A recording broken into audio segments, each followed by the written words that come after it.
ಸ್ನೇಹಿತರೆ, ಮೀಡಿಯಾ ಮಾಸ್ಟರ್ಸ್ಗೆ ಸ್ವಾಗತ ಸುಸ್ವಾಗತ. ಗೆಳೆಯರೆ, ರಷ್ಯಾದ ಏರ್ ಬೇಸ್ಗಳ ಮೇಲೆ ಡ್ರೋನ್ ದಾಳಿ ಮಾಡಿ ದೊಡ್ಡ ಸಂಭ್ರಮವನ್ನು ಆಚರಿಸಿದ್ದ ಯುಕ್ರೇನ್ನ ಪರಿಸ್ಥಿತಿ ಈಗ ತುಂಬಾ ಚಿಂತಾಜನಕ ಅನ್ನೋ ಹಾಗಾಗ್ತಾ ಇದೆ. ತನ್ನ ನೆಲದ ಮೇಲಿನ ದಾಳಿಗೆ ಪ್ರತೀಕಾರವಾಗಿ ರಷ್ಯಾ ನಿರಂತರವಾಗಿ ಯುಕ್ರೇನ್ ಪುಡಿಗುಟ್ತಾ ಇದೆ. ಇತ್ತೀಚೆಗಷ್ಟೇ ಯುಕ್ರೇನ್ನ ಏರ್ ಬೇಸ್ಗಳ ಮೇಲೆ ಕ್ಷಿಪಣಿಗಳ ಮಳೆ ಸುರಿಸಿದ್ದ ರಷ್ಯಾ ಅಲ್ಲಿ F-16 ಕೂಡ ಹೊಡೆದು ಹಾಕಿರುವುದಾಗಿ ಮಾಹಿತಿಗಳು ಬರ್ತಾ ಇವೆ. ಹಾಗೆ ಯುಕ್ರೇನ್ ನಡೆಸಿದ್ದ ದಾಳಿ ಆ ಎರಡೂ ದೇಶಗಳ ನಡುವೆ ನಡೀತಿದ್ದ ಶಾಂತಿ ಒಪ್ಪಂದಗಳ ಮಾತುಕತೆಯನ್ನ ಮುರಿದು ಹಾಕಿದೆ ಅಂತ ಕೆಲವರು ಹೇಳ್ತಾ ಇದ್ದಾರೆ. ಹಾಗೇನೆ ರಷ್ಯಾ ಈಗ ಯುಕ್ರೇನ್ ಮೇಲೆ ಪ್ರತೀಕಾರದ ದಾಳಿಗಳನ್ನು ಮಾಡ್ತಾ ಇರುವುದು ಕೂಡ ಯುಕ್ರೇನ್ ಶರಣಾಗಿ ಮಾತುಕತೆಗಳ ಟೇಬಲ್ಗೆ ಬರಲಿ ಅನ್ನೋ ಕಾರಣಕ್ಕೇನೆ ಅಂತ ಮತ್ತಷ್ಟು ಜನ ಹೇಳ್ತಾ ಇದ್ದಾರೆ. ಹಾಗಾದ್ರೆ ಇಷ್ಟು ದಿನ ಸ್ವಲ್ಪ ನಿಧಾನಗೊಂಡಂತೆ ಕಾಣ್ತಾ ಇದ್ದ ರಷ್ಯಾ ಯುಕ್ರೇನ್ ಸಂಘರ್ಷ ಈಗ ಇದ್ದಕ್ಕಿದ್ದ ಹಾಗೆ ಜೋರಾಗ್ತಾ ಇರೋದು ಯಾಕೆ? ಇಲ್ಲಿ ಯುಕ್ರೇನ್ ಮಾಡಿಕೊಂಡ ಎಡವಟ್ಟುಗಳೇನು? ಪುತಿನ್ ಹೇಳಿದ ಹಾಗೆ ಇಡೀ ಯುಕ್ರೇನ್ ರಷ್ಯಾದಾಗಿ ಬಿಡುತ್ತಾ ಅನ್ನೋದ್ರ ಬಗ್ಗೆ ಒಂದಷ್ಟು ಮಾಹಿತಿಯನ್ನ ನಾವಿಲ್ಲಿ ನೋಡೋಣ. ನಿಮ್ಮಲ್ಲಿ ಸಾಕಷ್ಟು ಜನ ಯೂಟ್ಯೂಬ್ ಚಾನಲ್ಗಳನ್ನ ಮಾಡಬೇಕು ಅಂದ್ಕೊಂಡಿರ್ತೀರಿ, ಮತ್ತೆ ಕೆಲವರು ಈಗಾಗಲೇ ಚಾನಲ್ಗಳನ್ನ ಮಾಡಿರ್ತೀರಿ. ಆದ್ರೆ ಅವುಗಳನ್ನ ಹೇಗೆ ಮುಂದುವರಿಸಬೇಕು ಅನ್ನೋ ಚಿಂತೆಯಲ್ಲಿರ್ತೀರಿ. ನಿಮಗಾಗಿನೇ ನಾವು 3 ದಿನಗಳ ಆಫ್ಲೈನ್ ಯೂಟ್ಯೂಬ್ ತರಬೇತಿ ಕಾರ್ಯಕ್ರಮವನ್ನ ಆಯೋಜಿಸ್ತಾ ಇದ್ದೀವಿ. ಅದರಲ್ಲಿ script writing, voice, camera, channel optimisation, artificial intelligence ನ ಬಳಕೆ, ಮಾನಿಟೈಸೇಷನ್, ಸೈಬರ್ ಸೆಕ್ಯೂರಿಟಿ, ಹೀಗೆ ನಾನಾ ವಿಷಯಗಳನ್ನ ನೀವು ಕಲಿಯೋದಕ್ಕೆ, ಅರ್ಥ ಮಾಡ್ಕೊಳ್ಳೋದಕ್ಕೆ ಸಾಧ್ಯ ಆಗುತ್ತೆ. ಇದೇ ಜುಲೈ ತಿಂಗಳ 4, 5 ಮತ್ತು 6ನೇ ತಾರೀಕು ಆರಂಭಗೊಳ್ಳುವ ಈ ತರಬೇತಿ ಕಾರ್ಯಕ್ರಮ 3 ದಿನಗಳ ಕಾಲ ನಡೆಯುತ್ತೆ. ಹೆಚ್ಚಿನ ಮಾಹಿತಿಗಾಗಿ 9972 37 9459 9972379459 ಸಂಖ್ಯೆಗೆ ಸಂಪರ್ಕಿಸಿ.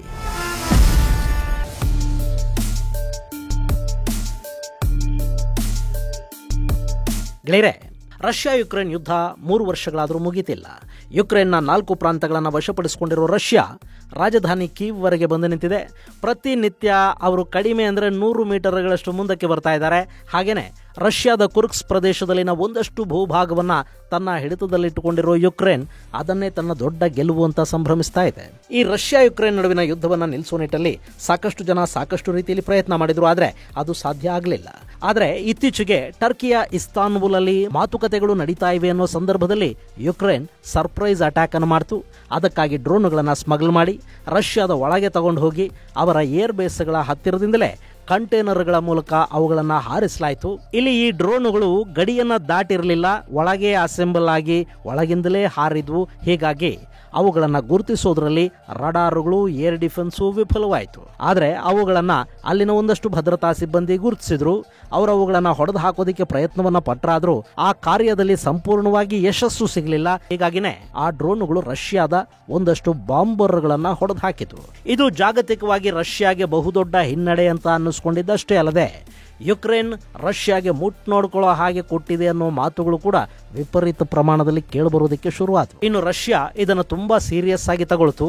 ಅವರು ಮರುದಿನದಿಂದಲೇ ದಾಳಿಗಳನ್ನು ಶುರು ಮಾಡಿಕೊಂಡ್ರು. ರಷ್ಯಾದ ದಾಳಿಗೆ ಯುಕ್ರೇನ್ ಸಾಕಷ್ಟು ಸಮಸ್ಯೆಗಳನ್ನು ಅನುಭವಿಸಬೇಕಾಗಿ ಬಂತು. 100 ಡ್ರೋನ್ಗಳನ್ನು ಕಳುಹಿಸಿ ದಾಳಿಗಳನ್ನು ಮಾಡಿದ ರಷ್ಯಾ ಕೆಲ ದಿನಗಳ ಹಿಂದೆ ಯುಕ್ರೇನ್ನ ಏರ್ ಬೇಸ್ ಅನ್ನು ಹೊಡೆದು ಹಾಕ್ತು. ಅಲ್ಲಿ ಸಾಕಷ್ಟು ಯುದ್ಧ ವಿಮಾನಗಳು ನಾಶ ಆದವು. ಅದರ ಜೊತೆಗೆ ರಷ್ಯಾ ಆಕ್ರಮಿಸಿಕೊಂಡಿರುವ ಭೂಪ್ರದೇಶದಲ್ಲಿನ ರಷ್ಯಾ ಸೈನಿಕರ ಮೇಲೆ ದಾಳಿ ಮಾಡೋದಕ್ಕೆ ಸಿದ್ಧವಾಗಿ ಆಕಾಶದಲ್ಲಿ ಹಾರ್ತಾ ಇದ್ದ F-16 ಯುದ್ಧ ವಿಮಾನಗಳನ್ನು ಕೂಡ ಅಲ್ಲಿ ರಷ್ಯಾ ಹೊಡೆದು ಹಾಕ್ತು. ಗೆಳೆಯರೆ, ಈ ಬಗ್ಗೆ ತುಂಬಾ ಚೆನ್ನಾಗಿ ಯುಕ್ರೇನ್ನ ಅಧ್ಯಕ್ಷ ಜೆಲೆನ್ಸ್ಕಿ ಟ್ವೀಟ್ ಮಾಡಿದ್ದಾರೆ. ಮಜಾ ಏನು ಗೊತ್ತಾ? ಯಾವುದೇ ದೇಶ ಅಮೆರಿಕಾದ F-16, F-35 ನಂತಹ ಯುದ್ಧ ವಿಮಾನಗಳನ್ನ ಹೊಡೆದು ಕೆಡವಿದ್ರೆ ಅದರ ಬಗ್ಗೆ ಅಮೆರಿಕ ಮತ್ತು ಪಶ್ಚಿಮದ ಯಾವ ಮಾಧ್ಯಮವೂ ಸುದ್ದಿ ಮಾಡೋದಕ್ಕೆ ಹೋಗೋದಿಲ್ಲ. ಇನ್ನೂ ಮಜಾ ಅಂದ್ರೆ ಅದನ್ನ ಹೇಳ್ಕೊಳ್ಳೇಬೇಕಾದಂತಹ ಸಂದರ್ಭದಲ್ಲಿ ಅವರು ಹೇಗೆ ಹೇಳ್ತಾರೆ ಗೊತ್ತಾ? F-16 ನ ಪೈಲಟ್ ಸತ್ ಹೋದ ಅಂತ. ಹಾಗಾದ್ರೆ ಆ ಯುದ್ಧ ವಿಮಾನ ಏನಾಯ್ತು? ಅದು ಪೈಲಟ್ ಇಲ್ಲದೇನೆ ಏರ್ ಬೇಸ್ ಅಲ್ಲೆಲ್ಲಾದ್ರೂ ಹೋಗಿ ಲ್ಯಾಂಡ್ ಆಗೋದಿಕ್ಕೆ ಸಾಧ್ಯ ಆಗತ್ತಾ? ಯುದ್ಧ ವಿಮಾನವನ್ನ ಹೊಡೆದು ಹಾಕಿದ್ರೇನೆ ಅದರಲ್ಲಿನ ಪೈಲಟ್ ಸಾವಿಗೀಡಾಗೋದಲ್ವಾ? ಕೆಲ ಬಾರಿ ಪೈಲಟ್ ಸಾವಿಗೀಡಾಗದೆ ಕೂಡ ಯುದ್ಧ ವಿಮಾನಗಳನ್ನ ಹೊಡೆದು ಹಾಕೋದಿಕ್ಕೆ ಸಾಧ್ಯ ಆಗುತ್ತೆ. ಆದ್ರೆ ಪೈಲಟ್ ಸತ್ತು ಯುದ್ಧ ವಿಮಾನ ಬದುಕೋದಿಕ್ಕಂತೂ ಸಾಧ್ಯ ಆಗೋದಿಲ್ಲ. ಈ ಬಗ್ಗೆ ಯುಕ್ರೇನ್ನ ಅಧ್ಯಕ್ಷ ಜೆಲೆನ್ಸ್ಕಿ ತಮ್ಮ ಟ್ವೀಟ್ ಅಲ್ಲಿ ಹೇಳಿಕೊಂಡಿದ್ದಾರೆ. ನಮ್ಮ F-16 ಯುದ್ಧ ವಿಮಾನದ ಪೈಲಟ್ ಒಬ್ಬರು ಸಾವಿಗೀಡಾಗಿದ್ದಾರೆ ಅಂತ. ಹಾಗೆ ಆ ಟ್ವೀಟ್ ಅನ್ನ ಮುಂದುವರಿಸಿರುವ ಜೆಲೆನ್ಸ್ಕಿ, ರಷ್ಯಾ ಶಾಹಿದ್ ಡ್ರೋನ್ಗಳನ್ನು ಉಪಯೋಗಿಸಿ ದಾಳಿ ಮಾಡ್ತಾ ಇದೆ ಅಂತ ಹೇಳಿದ್ದಾರೆ. ಮತ್ತು ಏರ್ ಡಿಫೆನ್ಸ್ ಸಿಸ್ಟಮ್ಗಳನ್ನು ಈ ಸಂದರ್ಭದಲ್ಲಿ ಅಮೆರಿಕ ನಮಗೆ ಕೊಡಬೇಕು ಅಂತ ಕೇಳಿಕೊಂಡಿರೋ ಜೆಲೆನ್ಸ್ಕಿ, ನಾವು ಅಮೆರಿಕದ ಪ್ಯಾಟ್ರಿಯಾಟ್ ಏರ್ ಡಿಫೆನ್ಸ್ಗಳನ್ನ ಖರೀದಿ ಮಾಡೋದಕ್ಕೆ ಕೂಡ ಸಿದ್ಧ ಇದ್ದೀವಿ ಅಂತ ತಮ್ಮ ಟ್ವೀಟ್ ಅಲ್ಲಿ ತಿಳಿಸಿದ್ದಾರೆ. ಇಷ್ಟು ದಿನ ಯುಕ್ರೇನ್ಗೆ ಅಮೆರಿಕದ ಯುದ್ಧೋಪಕರಣಗಳು ಸಹಾಯದ ರೀತಿಯಲ್ಲಿ, ಸಾಲದ ರೀತಿಯಲ್ಲಿ ಉಚಿತವಾಗಿ ಕೂಡ ಬರ್ತಾ ಇದ್ವು. ಈಗ ಅಮೆರಿಕ ಸ್ವಲ್ಪ ಮಟ್ಟಿಗೆ ತನ್ನ ಆಯುಧ ಸಹಾಯವನ್ನು ನಿಲ್ಲಿಸಿದೆ. ಸೊ ಅಗತ್ಯ ಬಿದ್ದರೆ ನಾವು ಅಮೆರಿಕದ ಪೇಟ್ರಿಯಾಟ್ ಏರ್ ಡಿಫೆನ್ಸ್ ಅನ್ನ ಖರೀದಿ ಮಾಡೋದಕ್ಕೆ ಕೂಡ ಸಿದ್ಧ ಇದ್ದೀವಿ ಅಂತ ಜೆಲೆನ್ಸ್ಕಿ ಹೇಳ್ತಾ ಇದ್ದಾರೆ. ಆದ್ರೆ ಗೆಳೆಯರೆ, ಪೇಟ್ರಿಯಾಟ್ ರಷ್ಯಾದ ಯುದ್ಧ ವಿಮಾನಗಳನ್ನ, ರಷ್ಯಾದ ಮಿಸೈಲ್ಗಳನ್ನ ತಡೆಯಬಹುದೇನೋ, ಅಷ್ಟಲ್ಲದೆ ಶಾಹಿದ್ ಡ್ರೋನ್ ನಂತ ಚಿಕ್ಕ ಚಿಕ್ಕ ಡ್ರೋನ್ಗಳನ್ನ ತಡೆಯೋದಕ್ಕೆ ಪೇಟ್ರಿಯಾಟ್ ನಂತ ಏರ್ ಡಿಫೆನ್ಸ್ ಅನ್ನ ಬಳಸ್ತಾ ಹೋದ್ರೆ ಯುಕ್ರೇನ್ ಆ ಪೇಟ್ರಿಯಾಟ್ ನ ಮಿಸೈಲ್ಗಳನ್ನ ಖರೀದಿ ಮಾಡೋದಕ್ಕೆ ಸಾಧ್ಯವಾಗದೆ ನರಳಬೇಕಾಗಿ ಬರುತ್ತೆ. ಇನ್ನು ಈಗ ಶನಿವಾರ ರಾತ್ರಿಯಿಂದ ಆರಂಭಗೊಂಡು ಭಾನುವಾರ ರಾತ್ರಿ ಪೂರ್ತಿ ರಷ್ಯಾ ಯುಕ್ರೇನ್ ಮೇಲೆ ನಡೆಸಿದ ದಾಳಿಯ ತೀವ್ರತೆಗೆ ಯುಕ್ರೇನ್ ಅಕ್ಷರಶಃ ಬೆಚ್ಚಿ ಬಿದ್ದಿದೆ. ಅಲ್ಲಿ 1200ಕ್ಕೂ ಹೆಚ್ಚು ಡ್ರೋನುಗಳು, 114 ಮಿಸೈಲುಗಳು ಯುಕ್ರೇನ್ನ ಸಾಕಷ್ಟು ಭಾಗಗಳನ್ನು ನಾಶ ಮಾಡಿವೆ. ಒಡೆಸ್ಸಾ, ಡೊನೆಸ್ಕ್, ಕೀವ್, ಪೋಲ್ಟೋವಾ, ನಿಪ್ರೋ, ಕಾರ್ಕಿವ್, ಕೆರ್ಸಾನ್, ಚರ್ಕಾಸಿ ಸೇರಿದ ಹಾಗೆ ಯುಕ್ರೇನ್ನ ಬಹುತೇಕ ಪ್ರದೇಶಗಳ ಮೇಲೆ ಈ ದಾಳಿ ನಡೆದಿದೆ. ಇಲ್ಲಿ ಸಾಕಷ್ಟು ಜನ ಸಾವನ್ನಪ್ಪಿರಬಹುದು ಅಂತ ಕೂಡ ಹೇಳ್ತಾ ಇದ್ದಾರೆ. ಆದರೆ ನಿಖರವಾಗಿ ಎಷ್ಟು ಸಂಖ್ಯೆ ಅನ್ನೋದು ಗೊತ್ತಾಗ್ತಾ ಇಲ್ಲ. ಇದು ಯುಕ್ರೇನ್ ತಾನಾಗಿ ಮಾಡಿಕೊಂಡ ತಪ್ಪಿಗೆ ಅನುಭವಿಸ್ತಾ ಇರೋ ಶಿಕ್ಷೆ ಅಂತ ಕೆಲವರು ಹೇಳ್ತಾ ಇದ್ರೆ, ಪಶ್ಚಿಮದ ಮಾತನ್ನ ಕೇಳಿ ವ್ಲಾದಿಮಿರ್ ಜೆಲೆನ್ಸ್ಕಿ ಇಲ್ಲಿ ಎಡವಟ್ಟು ಮಾಡಿಕೊಂಡ್ರು ಅನ್ನೋದು ಹಲವಾರು ಜನರ ಅಭಿಪ್ರಾಯ. ಇಲ್ಲಿ ಯಾರು ಏನೇ ಹೇಳಿದ್ರು ರಷ್ಯಾದ ದಾಳಿಗೆ ಯುಕ್ರೇನ್ ತತ್ತರಿಸಿ ಹೋಗ್ತಾ ಇದೆ ಅನ್ನೋದಂತೂ ನಿಜ.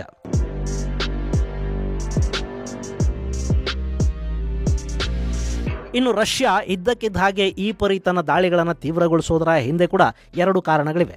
ಒಂದು, ಯುಕ್ರೇನ್ ರಷ್ಯಾದ ಮೇಲೆ ಮಾಡಿದ ದಾಳಿಗೆ ಪ್ರತೀಕಾರವನ್ನು ಹೇಳಬೇಕು ಅನ್ನೋದು. ಎರಡನೆಯದ್ದು, ಯುಕ್ರೇನ್ ಬೇಗ ಶರಣಾಗಿ ಅನ್ಕಂಡೀಷನಲ್ ಮಾತುಕತೆಗೆ ಸಿದ್ಧಗೊಳ್ಳಲಿ ಅನ್ನೋದು. ಇಲ್ಲಿ ಕೇವಲ ಯುಕ್ರೇನ್ನ ಏರ್ ಬೇಸ್ಗಳ ಮೇಲೆ, ಸೈನಿಕರ ಮೇಲೆ, ಸೇನಾ ನೆಲೆಗಳ ಮೇಲೆ, ಆಯುಧಾಗಾರಗಳ ಮೇಲೆ ಮಾತ್ರ ದಾಳಿಗಳನ್ನು ಮಾಡ್ತಾ ಹೋದ್ರೆ ಯುಕ್ರೇನ್ ಶರಣಾಗದೆ ತನ್ನ ಯುದ್ಧವನ್ನ ಮತ್ತಷ್ಟು ದಿನಗಳ ಕಾಲ ಮುಂದುವರಿಸ್ತಾ ಹೋಗಬಹುದು. ಹಾಗಲ್ಲದೆ ಡ್ಯೂಯಲ್ ಪರ್ಪಸ್ ಇನ್ಫ್ರಾಸ್ಟ್ರಕ್ಚರ್ಗಳ ಮೇಲೆ, ವಿದ್ಯುತ್ ಸರಬರಾಜು ಘಟಕಗಳ ಮೇಲೆ, ತೈಲಾಗಾರಗಳ ಮೇಲೆ, ಹೀಗೆ ನಾಗರಿಕ ಬಳಕೆಯ ಇನ್ಫ್ರಾಸ್ಟ್ರಕ್ಚರ್ ಏನಿದೆ ಅವುಗಳ ಮೇಲೆ ದಾಳಿ ಮಾಡ್ತಾ ಜನರಲ್ಲೊಂದು ಭಯ ಮತ್ತು ಆತಂಕವನ್ನು ಉಂಟು ಮಾಡ್ತಾ ಹೋದ್ರೆ ಆಂತರಿಕವಾಗಿ ಯುಕ್ರೇನ್ನ ಆಡಳಿತದ ಮೇಲೆ ಒತ್ತಡ ಶುರುವಾಗುತ್ತೆ. ಈ ಯುದ್ಧವನ್ನ ನಿಲ್ಲಿಸೋದಿಕ್ಕೆ, ಕದನ ವಿರಾಮಕ್ಕೆ ಅಲ್ಲಿನ ಜನ ಒತ್ತಡ ಹೇರೋದಕ್ಕೆ ಶುರು ಮಾಡ್ತಾರೆ. ಆಗ ಯುಕ್ರೇನ್ನ ಸರ್ಕಾರ ಒಂದಷ್ಟರ ಮಟ್ಟಿಗೆ ಮಣಿದು ಮಾತುಕತೆಗೆ ಬರಬಹುದು, ಅನ್ಕಂಡೀಷನಲ್ ಸೀಸ್ ಫೈರ್ಗೆ ಒಪ್ಪಬಹುದು ಅಂತ ರಷ್ಯಾ ಯೋಚಿಸ್ತಾ ಇದೆ. ಹೀಗಾಗಿನೇ ಚಳಿಗಾಲ ಆರಂಭಗೊಳ್ಳುವ ಮುನ್ನ ಯುಕ್ರೇನ್ನಲ್ಲಿನ ವಿದ್ಯುತ್ ತಯಾರಿಕಾ ಘಟಕಗಳು ಮತ್ತು ವಿದ್ಯುತ್ ಸರಬರಾಜು ವ್ಯವಸ್ಥೆಗಳನ್ನು ನಾಶ ಮಾಡೋದಕ್ಕೆ ರಷ್ಯಾ ಇಲ್ಲಿ ಪ್ರಯತ್ನವನ್ನು ಪಡ್ತಾ ಇದೆ. ಅದರ ಭಾಗವಾಗಿ ನಾಗರಿಕ ವಸತಿಗಳ ಮೇಲೆ, ನಗರಗಳ ಮೇಲೆ ಕೂಡ ರಷ್ಯಾದ ಡ್ರೋನ್ಗಳು ದಾಳಿ ಮಾಡ್ತಾ ಇವೆ. ಈ ಮೂಲಕ ಜನರಲ್ಲಿ ಒಂದು ಆತಂಕ ಹುಟ್ಟೋ ಹಾಗೆ ಮಾಡಿ ಅವರು ಯುಕ್ರೇನ್ ಮೇಲೆ ಒತ್ತಡವನ್ನ ಹೇರುವ ಹಾಗಾಗ್ಲಿ ಅಂತ ರಷ್ಯಾ ಇಲ್ಲಿ ಪ್ರಯತ್ನ ಪಡ್ತಿದ್ದಂತೆ ಕಾಣ್ತಾ ಇದೆ. ಇನ್ನು ರಷ್ಯಾ ಈಗ ಮಾಡ್ತಾ ಇರೋ ದಾಳಿ ಇದೆಯಲ್ಲ, ಇದು ಆ ಯುದ್ಧ ಶುರುವಾದ ನಂತರ ಇದುವರೆಗೆ ರಷ್ಯಾ ಮಾಡಿದ ಎಲ್ಲ ದಾಳಿಗಳಿಗಿಂತ ಅತ್ಯಂತ ಭಯಾನಕವಾಗಿದೆ ಅಂತ ಕೂಡ ಹೇಳ್ತಾ ಇದ್ದಾರೆ. ಇನ್ನು ಯುಕ್ರೇನ್ ಕೂಡ ಈ ದಾಳಿಗಳನ್ನು ತಡೆಯೋದಕ್ಕೆ ಸಾಕಷ್ಟು ಪ್ರಯತ್ನಗಳನ್ನು ಮಾಡ್ತಾ ಇದೆ. ಆದರೂ ಅದು ಸಾಧ್ಯ ಆಗ್ತಾ ಇಲ್ಲ. ರಷ್ಯಾದಿಂದ ಹಿಂಡಾಗಿ ಡ್ರೋನ್ಗಳು ಬರ್ತಾ ಇವೆ. ಅವುಗಳಲ್ಲಿ ಒಂದಷ್ಟನ್ನ ಯುಕ್ರೇನ್ನ ಡಿಫೆನ್ಸ್ ಸಿಸ್ಟಮ್ ಹೊಡೆದು ಹಾಕ್ತಾ ಇದೆ. ಆದರೆ ಉಳಿದ ಡ್ರೋನ್ಗಳು ನಾನಾ ಕಡೆ ಹಾನಿಯನ್ನ ಮಾಡ್ತಾ ಇವೆ. ಇದೇ ಸಂದರ್ಭದಲ್ಲಿ ರಷ್ಯಾದ ಅಧ್ಯಕ್ಷ ವ್ಲಾದಿಮಿರ್ ಪುತಿನ್ ಕೊಟ್ಟಿರೋ ಹೇಳಿಕೆ ಇಡೀ ಪಶ್ಚಿಮ ಜಗತ್ತಿನ ತಲೆನೋವಿಗೆ, ಆತಂಕಕ್ಕೆ ಕಾರಣ ಆಗ್ತಾ ಇದೆ. ಜೂನ್ 20ನೇ ತಾರೀಕು ರಷ್ಯಾದ ಪ್ರಮುಖ ನಗರಿ ಸೇಂಟ್ ಪೀಟರ್ಸ್ಬರ್ಗ್ ಅಲ್ಲಿ ನಡೆದ ಇಂಟರ್ನ್ಯಾಷನಲ್ ಎಕನಾಮಿಕ್ ಫೋರಂನ ಸಭೆಯಲ್ಲಿ ಪುತಿನ್ ಮಾತಾಡಿದ್ರು. ಈ ವೇಳೆ ಅವರು ಯುಕ್ರೇನ್ನ ವಿಷಯವನ್ನು ಪ್ರಸ್ತಾಪಿಸಿದ್ದು ಅಲ್ಲಿದ್ದವರ ಅಚ್ಚರಿಗೆ ಕಾರಣ ಆಯಿತು. ಯಾಕೆಂದ್ರೆ ಅಲ್ಲಿ ಪುತಿನ್ ಇಡೀ ಯುಕ್ರೇನ್ ನಮಗೆ ಸೇರಬೇಕು, ಅದನ್ನ ರಷ್ಯಾ ಸಂಪೂರ್ಣವಾಗಿ ವಶಪಡಿಸಿಕೊಳ್ಳುತ್ತೆ ಅನ್ನೋ ಮಾತುಗಳನ್ನು ಆಡ್ಬಿಟ್ರು. ಈ ಬಗ್ಗೆ ಸಾಕಷ್ಟು ದಿನಗಳ ಕಾಲ ಯಾವ ಮಾಧ್ಯಮವೂ ವರದಿ ಮಾಡಿರಲಿಲ್ಲ. ರಷ್ಯಾದ ಮಾಧ್ಯಮಗಳಲ್ಲಿ ಏನು ಬರ್ತಾ ಇದೆ ಅನ್ನೋದು ಹೊರ ಜಗತ್ತಿಗೆ ಸಂಪೂರ್ಣವಾಗಿ ಸಿಗ್ತಾ ಇಲ್ಲ. ಆದ್ರೆ ಪುತಿನ್ ಈ ಮಾತುಗಳನ್ನಾಡಿದ ಒಂದಷ್ಟು ದಿನಗಳ ನಂತರ ರಾಯ್ಟರ್ಸ್ ಈ ಬಗ್ಗೆ ಒಂದು ಸ್ವಲ್ಪ ಮಾಹಿತಿಯನ್ನು ಹೊರಹಾಕ್ತು. ಅಲ್ಲಿ ಪುತಿನ್ ರಷ್ಯಾ ಮತ್ತು ಯುಕ್ರೇನ್ ಎರಡೂ ದೇಶಗಳ ನಾಗರಿಕರು ಒಂದೇ ಜನಾಂಗಕ್ಕೆ ಸೇರಿದವರು, ನಮ್ಮ ಜನಾಂಗೀಯ ಮೂಲ ಒಂದೇ, ಹೀಗಾಗಿ ಯುಕ್ರೇನ್ ಕೂಡ ನಮ್ಮದೇ ಆಗುತ್ತೆ. ಈಗಾಗಲೇ ರಷ್ಯಾದ ಪಡೆಗಳು ಯುಕ್ರೇನ್ನ ನಗರ ಸುಮಿಗೆ ಸಮೀಪದಲ್ಲಿವೆ. ಕೀವ್ನಿಂದ ಹೆಚ್ಚು ದೂರದಲ್ಲಿ ನಾವಿಲ್ಲ.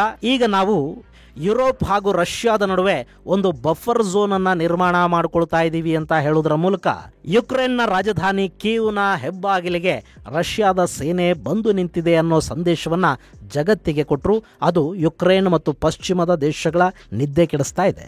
ಹೀಗಾಗಿನೇ ಯುಕ್ರೇನ್ ಅಲ್ಲಿ ಮತ್ತೊಂದು ಅಟ್ಯಾಕ್ ಮಾಡೋದಕ್ಕೆ ಸಿದ್ಧ ಆಗ್ತಾ ಇರೋದು. ಭಾನುವಾರ ಯುಕ್ರೇನ್ ದೊಡ್ಡದೊಂದು ಡ್ರೋನ್ ಅಟ್ಯಾಕ್ ಅನ್ನು ಮಾಡಿದೆ. ಈ ಸಂದರ್ಭದಲ್ಲಿ ರಷ್ಯಾದ ಹೆಲಿಕಾಪ್ಟರ್ ಒಂದು ನಾಶ ಆಯಿತು ಅಂತ ಯುಕ್ರೇನ್ ಹೇಳಿಕೊಂಡಿದೆ. ಅಲ್ಲದೆ ಯುಕ್ರೇನ್ನ ದಾಳಿಗೆ ಉತ್ತರ ಕೊರಿಯಾದಿಂದ ಬರ್ತಾ ಇದ್ದ ಆಯುಧಗಳನ್ನು ತುಂಬಿದ್ದ ಟ್ರಕ್ ಒಂದು ಸಂಪೂರ್ಣವಾಗಿ ನಾಶ ಆಗಿದೆ ಅನ್ನೋ ಮಾಹಿತಿಗಳು ಹೊರಬೀಳ್ತಾ ಇವೆ. ಈ ಘಟನೆಗಳಾದ ಬೆನ್ನಲ್ಲೇ ಪುತಿನ್ ಮತ್ತೆ ಮಾಧ್ಯಮಗಳ ಮುಂದೆ ಕಾಣಿಸ್ಕೊಂಡ್ರು. ಯುಕ್ರೇನ್ ಜೊತೆ ಇನ್ಯಾವುದೇ ಮಾತುಕತೆಗಳಿಲ್ಲ, ಆ ಎಲ್ಲ ಮಾತುಕತೆಗಳು ಸಂಧಾನಗಳು ಜೀವ ಕಳ್ಕೊಂಡಂತಾಗಿವೆ ಅಂತ ಹೇಳುವುದರ ಮೂಲಕ ಯುಕ್ರೇನ್ ಮತ್ತು ರಷ್ಯಾದ ನಡುವಿನ ಮಾತುಕತೆಯ ಬಾಗಿಲನ್ನು ಸಂಪೂರ್ಣವಾಗಿ ಪುತಿನ್ ಮುಚ್ಚಿದ್ದಾರೆ.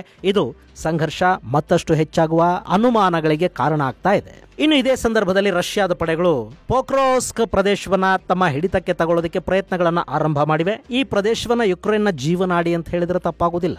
ರಷ್ಯಾದ ವಿರುದ್ಧ ಸೆಣಸಾಡ್ತಾ ಇರುವ ಯುಕ್ರೇನ್ನ ಸೈನ್ಯಕ್ಕೆ ಆಯುಧಗಳು, ಆಹಾರ, ಔಷಧಗಳು ಮತ್ತು ಬ್ಯಾಕಪ್ ಅನ್ನ ಪೂರೈಸ್ತಾ ಇರೋದು ಇದೇ ಪೋಕ್ರೋಸ್ಕ್ ಪ್ರದೇಶದ ಮೂಲಕ. ಇದು ಡೊನೆಸ್ಕ್ಗೆ ಹೊಂದಿಕೊಂಡಂತಿದೆ. ಸೊ ಇದನ್ನು ತಮ್ಮ ಕೈವಶ ಮಾಡಿಕೊಂಡು ಬಿಟ್ರೆ ಯುಕ್ರೇನ್ಗೆ ದೊಡ್ಡ ಹೊಡೆತ ಕೊಟ್ಟಂತಾಗತ್ತೆ, ಸಪ್ಲೈ ಚೈನ್ ಅನ್ನ ಕಟ್ ಮಾಡಿದಂತಾಗತ್ತೆ ಅಂತ ರಷ್ಯಾ ಪ್ಲಾನ್ ಮಾಡಿದ ಹಾಗೆ ಕಾಣ್ತಾ ಇದೆ.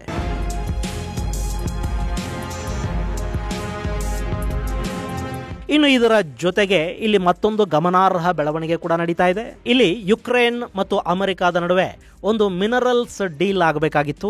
ಯುಕ್ರೇನ್ನಲ್ಲಿನ ರೇರ್ ಅರ್ತ್ ಮಿನರಲ್ ಮತ್ತು ಲಿಥಿಯಂ ಗಣಿಗಾರಿಕೆಯನ್ನ ತನ್ನ ಕೈವಶ ಮಾಡಿಕೊಳ್ಳೋದಕ್ಕೆ ಅಮೆರಿಕ ಹಾಗೂ ಯುರೋಪಿಯನ್ ಯೂನಿಯನ್ಗಳು ವಿಪರೀತ ಪ್ರಮಾಣದಲ್ಲಿ ಪ್ರಯತ್ನಗಳನ್ನು ಪಡ್ತಾ ಇದ್ವು. ಮತ್ತು ಅದೇ ಕಾರಣಕ್ಕೆ ಡೊನಾಲ್ಡ್ ಟ್ರಂಪ್ ನೇತೃತ್ವದ ಅಮೆರಿಕ ಯುಕ್ರೇನ್ಗೊಂದಷ್ಟು ಸಹಾಯವನ್ನು ಮಾಡುವ ಭರವಸೆಯನ್ನು ಕೂಡ ಕೊಟ್ಟಿತ್ತು. ಆದರೆ ಈಗ ಡೊನೆಸ್ಕ್ ಹಾಗೂ ಝೆಪೊರೋಜಿಯಾ ಪ್ರದೇಶಗಳನ್ನು ರಷ್ಯಾ ಸಂಪೂರ್ಣವಾಗಿ ತನ್ನ ಹಿಡಿತಕ್ಕೆ ತಗೊಳ್ಳೋ ಪ್ರಯತ್ನಗಳನ್ನು ಮಾಡ್ತಾ ಇರೋದ್ರಿಂದ ಮತ್ತು ಡೊನೆಸ್ಕ್ ಭಾಗದಲ್ಲಿನ ಶೋಚೆಂಕೋ ಲಿಥಿಯಂ ಗಣಿ ಪ್ರದೇಶವನ್ನ ಈಗ ರಷ್ಯಾ ತನ್ನ ಹಿಡಿತಕ್ಕೆ ತಗೊಳ್ಳೋದಕ್ಕೆ ದೊಡ್ಡ ಹೆಜ್ಜೆಗಳನ್ನು ಇಡ್ತಾ ಇದೆ. ಈ ಪೋಕ್ರೋವ್ಸ್ಕ್ ಅನ್ನ ಸಂಪೂರ್ಣವಾಗಿ ವಶಪಡಿಸಿಕೊಂಡ ನಂತರ ರಷ್ಯಾ ಸೇನೆ ಪಕ್ಕದಲ್ಲೇ ಇರೋ ಶೋಚೆಂಕೋ ಮೇಲೆ ದಾಳಿಯನ್ನು ಮಾಡುತ್ತೆ ಮತ್ತು ಅದನ್ನು ಕೂಡ ಆಕ್ರಮಿಸಿಕೊಂಡು ಬಿಟ್ರೆ ಯುಕ್ರೇನ್ನಲ್ಲಿನ ದೊಡ್ಡ ಪ್ರಮಾಣದ ಲಿಥಿಯಂ ನಿಕ್ಷೇಪಗಳು ರಷ್ಯಾದ ಕೈವಶ ಆದಂತಾಗತ್ವೆ. ಇಷ್ಟಾಗ್ಬಿಟ್ರೆ ಯುಕ್ರೇನ್ನಲ್ಲಿ ಅಮೆರಿಕಾದ ಆಸಕ್ತಿ ಕೂಡ ಬಹುಶಃ ಕಡಿಮೆಯಾಗುವ ಸಾಧ್ಯತೆ ಇರುತ್ತೆ. ಈ ನಿಟ್ಟಲ್ಲಿ ಕೂಡ ರಷ್ಯಾ ಯುಕ್ರೇನ್ನಲ್ಲಿ ದೊಡ್ಡ ಪ್ರಯತ್ನಗಳನ್ನು ಮಾಡ್ತಾ ಇದೆ. ಗೆಳೆಯರೆ, ರಷ್ಯಾ ಮತ್ತು ಯುಕ್ರೇನ್ ಯುದ್ಧ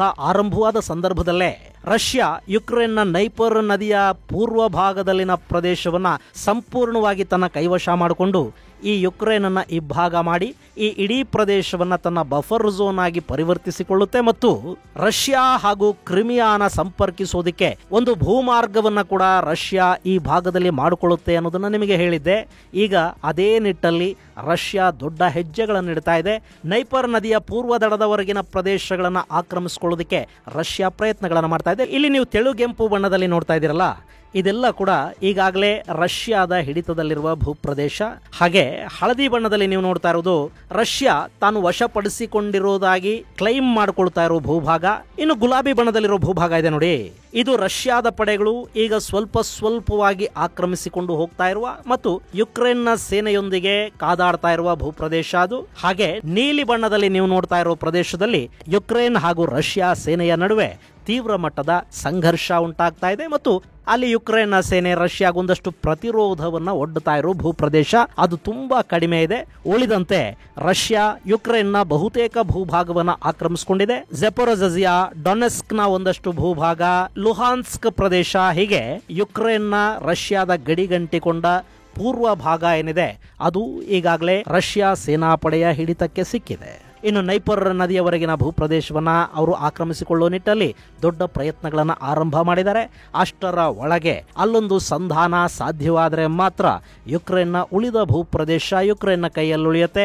ಇಲ್ಲದೆ ಇದ್ರೆ ಅದು ಕೂಡ ನಿಧಾನವಾಗಿ ರಷ್ಯಾದ ಕೈವಶ ಆದ್ರೆ ಅಚ್ಚರಿ ಪಡಬೇಕಿಲ್ಲ. ಇದು ಗೆಳೆಯರೆ ಯುಕ್ರೇನ್ ಹಾಗೂ ರಷ್ಯಾ ಸಂಘರ್ಷದ ಒಂದಷ್ಟು ಅಪ್ಡೇಟ್ಸ್. ಮುಂದಿನ ಸಂಚಿಕೆಯಲ್ಲಿ ಮತ್ತಷ್ಟು ವಿಶೇಷಗಳ ಜೊತೆ ಮತ್ತೆ ಭೇಟಿಯಾಗೋಣ. ಅಲ್ಲಿವರೆಗೆ ಜೈ ಹಿಂದ್, ಜೈ ಕರ್ನಾಟಕ.